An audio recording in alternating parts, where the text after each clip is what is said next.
काल आता आपण होमवर्कला जे गणित दिलं होतं 1 ते 15 पर्यंतच्या वर्गांच्या बेरजेचं गणित होतं ते. तर आता ते कसं सोडवायचं आहे बघा. आता शेवटची संख्या किती आहे? 15. 15. मग n बरोबर काय घ्यायचं आहे? 15 घ्यायचं. आता या सूत्रामध्ये काय करायचं आहे? यांच्या ठिकाणी कुठली किंमत ठेवायची आहे? सांगा बघू. का 15. यांच्या ठिकाणी 15 किंमत. तुम्ही सोडवलं असा.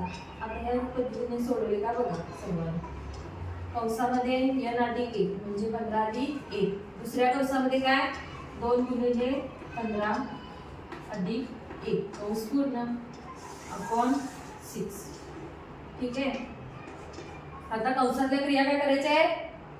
सुरुवातीला सोडवायच्या. पहिल्यांदा सोडवायच्या. आता बघा 15 आणि 1 किती होतं? 16. दुसऱ्या कंसामध्ये 15 दोन्ही 30. 30 अधिक 1 31. अपॉन 6. आता बघा 15 ने 16 ला गुणण्यापेक्षा 15 ने 6 एका पाड्यात आहेत. कितीच्या पाड्यात आहेत? 3. बरोबर 3च्या पाड्यात आहेत. 3 एके 3 3 दोन्ही 6. 3 पाचशे 15.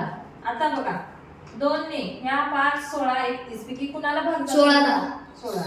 कसं जाणार? 8. 16. आता 8 गुणिले 5 किती होतात? 40. त्यामध्ये गुणा करायचे शून्य. 8 गुणिले 5 40. गुणिले 31.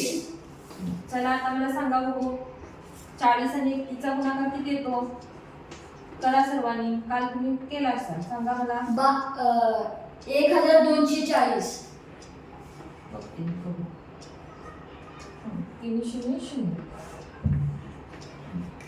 1240 बरोबर आहे. तर 1 पासून सुरू होणाऱ्या आणि 15 पर्यंत संपणाऱ्या सर्व नैसर्गिक संख्याच्या वर्गांची बेरीज किती येणार आहे? 1240 किंवा 1240. समजलं? तर अशा पद्धतीने हे उदाहरण सोडवायचं आहे.